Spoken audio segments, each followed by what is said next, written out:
Hi and welcome to the Mechanics of Ascension. This is part 3 and we're going to be speaking about the void and soul codes.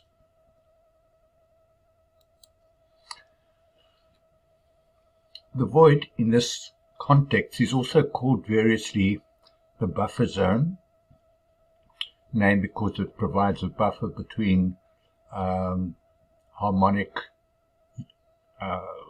bandwidths. So it's the buffer between harmonics 1, 2, 3 and 4, 5 and 6 and so on. It's also called the dimensional shield.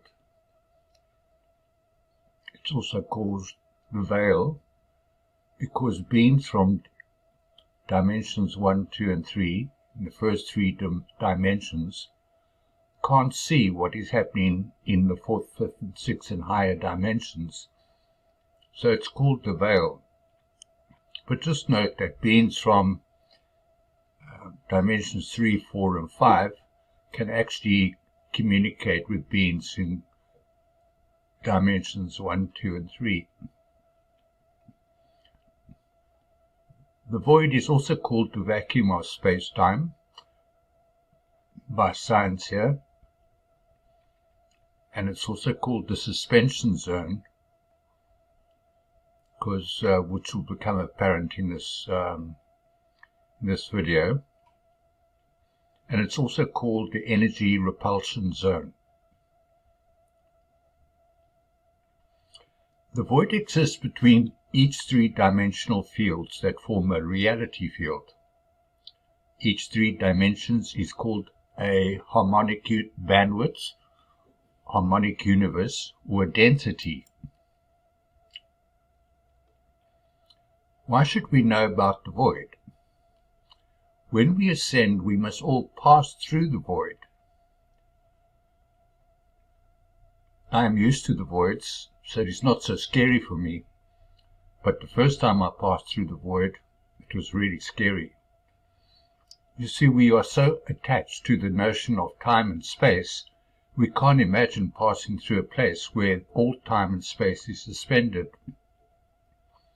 There are no waves of light and sound passing through the void, and it is an empty space where time and space are suspended, like the 0 point of a torus, a portal.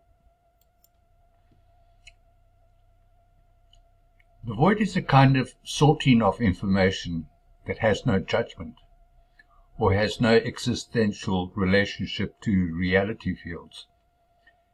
It just processes information. Where information is forward or not forwarded, and is suspended and hung for further evaluation and processing. Many human souls are suspended in the void. In the void, time and space do not exist.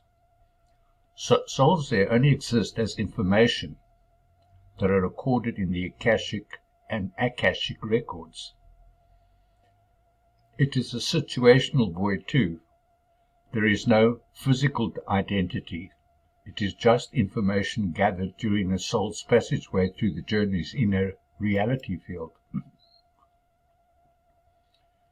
Passageway through the void is only granted when a soul has the requisite passport, in inverted commas.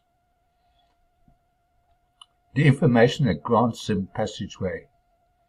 So when I went through the void, I had done the required energy work beforehand that granted me passageway through the void.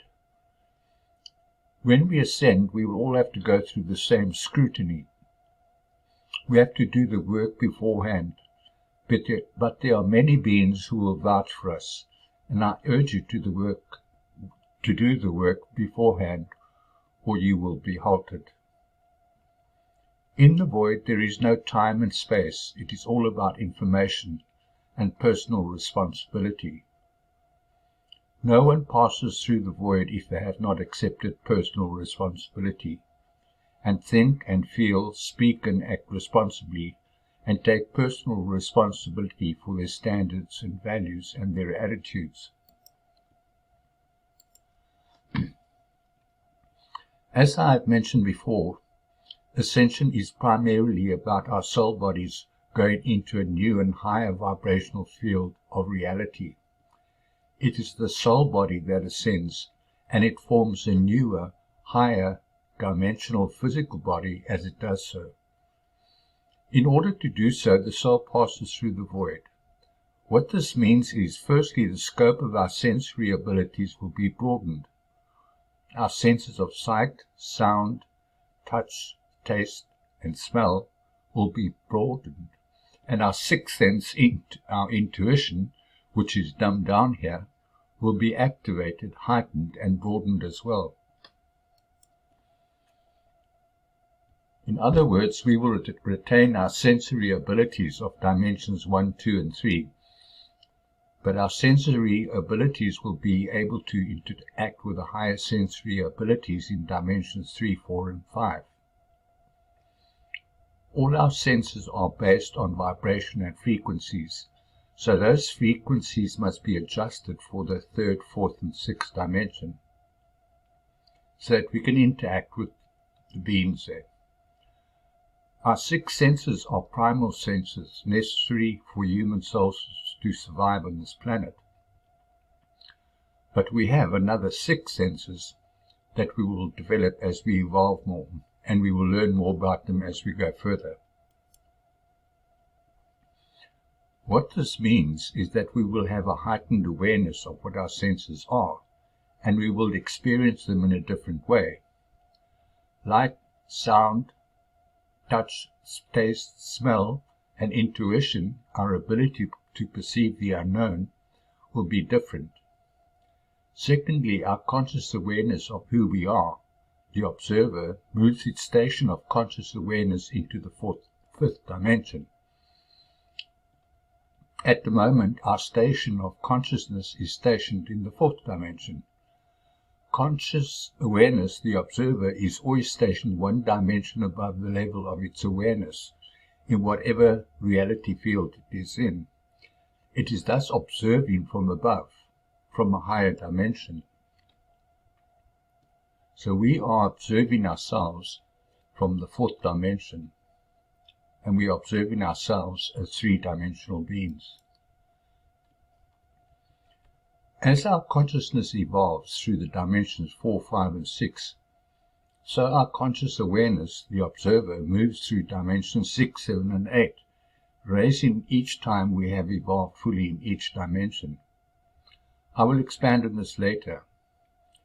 Thirdly, a healing system that exists in the void will enable and ensure that our soul bodies are adequately prepared and enabled to cross over into the second harmonic bandwidth. As we pass through it, the void is devoid of any waves of energy that creates the perception of space and time. Space and time don't exist there.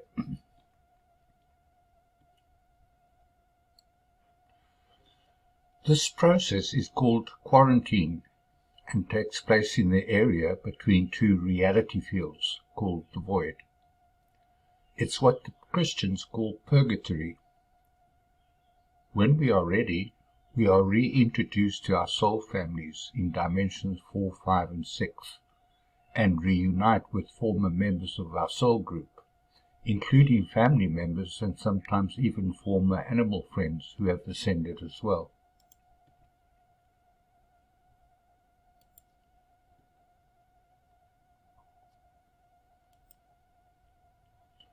In the universe, the void is a mysterious place, where there is nothing and where everything exists simultaneously.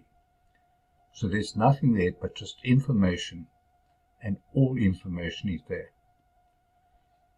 To me, this is the greatest paradox I've come across in learning how the universe works.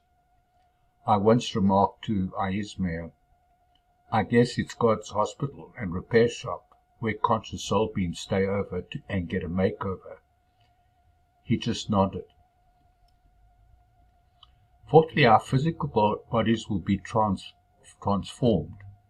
It is important to keep remembering that our soul body creates our physical bodies, so we will look like we look like now.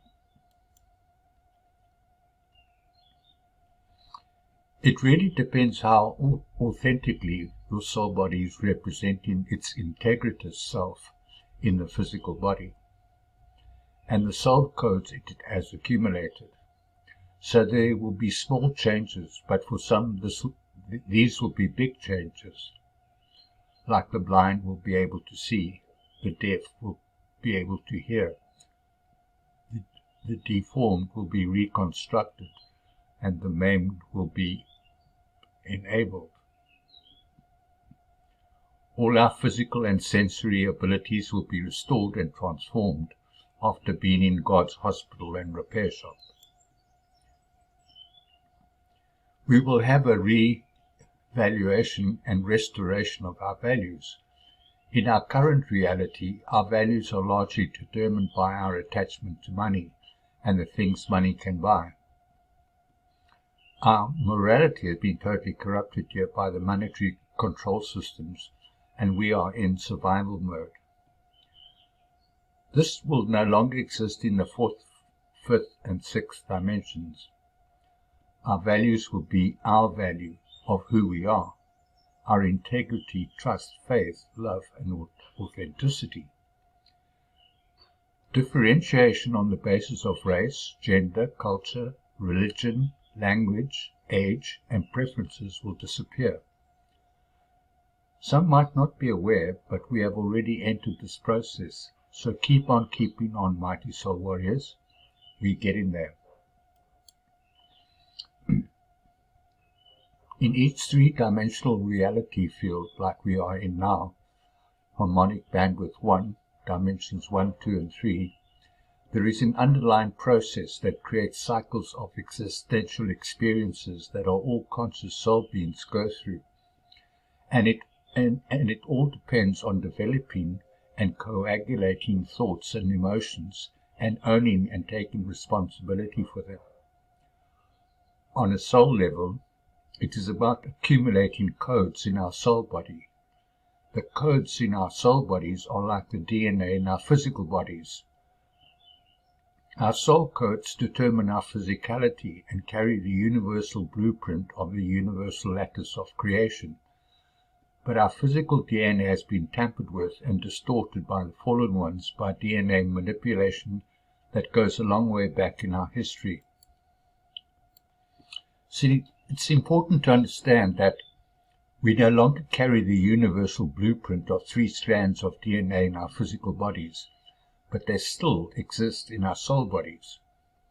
That is why soul living is so important, because we can correct and accumulate and activate more of our DNA in phantom form in our soul bodies, and preparing our bodies for the transformation that will occur with ascension. The codes we accumulate in our soul bodies are our responses to our existential experiences.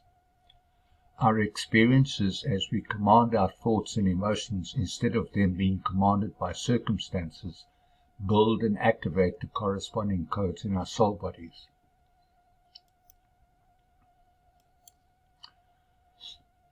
Soul codes look like squiggly geometric forms, a bit like Sanskrit writing, that are the universal language of fragmented form, of the everything of Source. When we have accumulated all and sufficient soul codes, we will have the encoding of the Christ consciousness that allows entry into the Eka or God worlds. The Eka God worlds are the dimensions of the 13 to 15 dimension and the 5th harmonic bandwidth, and the portals to the multiverses. We accumulate more of these soul codes as we progress through the dimensional structure of the soul and evolutionary process. And as we progress, they begin to paint a picture of the everything of Source.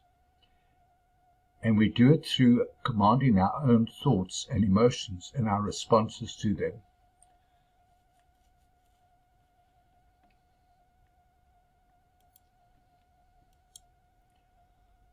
What the soul body does is go through its soul evolution to bring these soul codes into coherency and apparency in our physical bodies.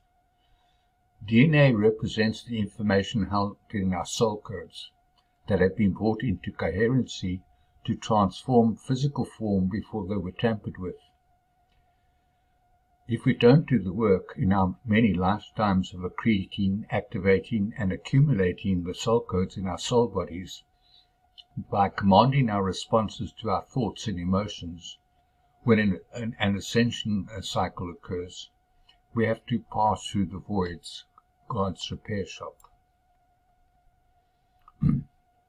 There are no thoughts or emotions in the void, just an examination of our soul codes that represents us and our past.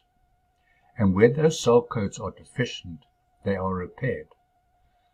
This doesn't take time, because time as we know it doesn't exist there, and neither do memories. In the void, nothing and everything exists simultaneously, and that's why I like to call it God's repair shop. One may spend hundreds of thousands of years of time there, but when one emerges from there, one's soul is restored energetically in order to move on. So it is best to do the work here and now. For everyone, it will seem instantaneous when they go through the void, because time doesn't exist there. But each soul must have sufficient soul codes, be authentic and in integrity and responsible before passage is granted to a higher harmonic bandwidth.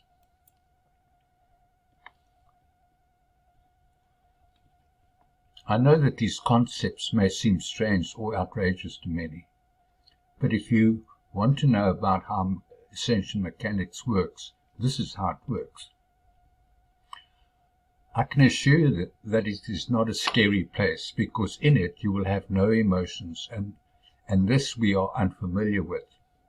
It is just a place of isness, unlike anything we have experienced before, where our soul codes are repaired in preparation for the next part of our evolutionary journey as we choose it.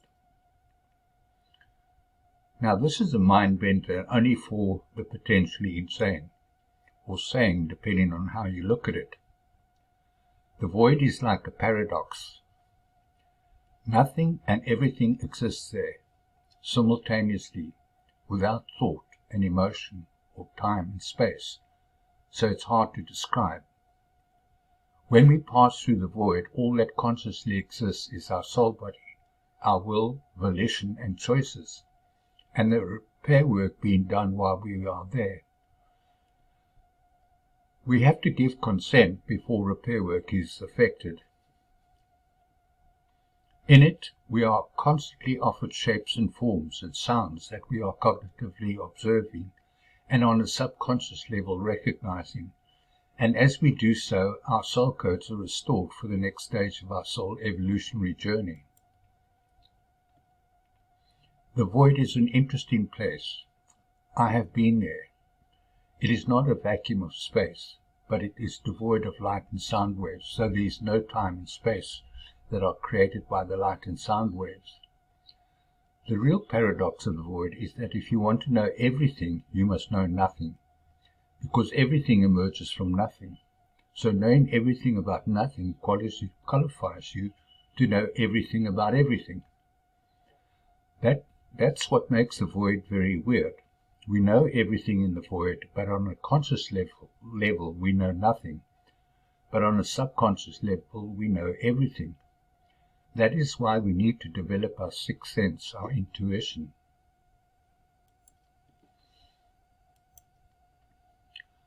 I came to the conclusion after passing through the void the first time that everything is nothing, and being nothing is everything. That sounds crazy, doesn't it? But if you can wrestle with and understand this paradox, you are on your way. In this whole process of soul development, it is the false ego and false identity with things, possessions, status, looks, earning ability that gets in the way. So when we identify with nothing, but who we internally are, we become the nothing that is everything, the universal lattice of one. That is the paradox.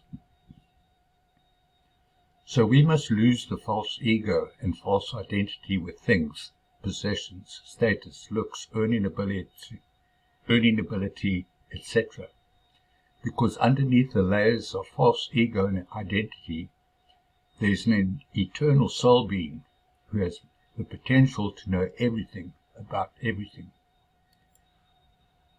I hope you enjoyed this video, and thank you for watching.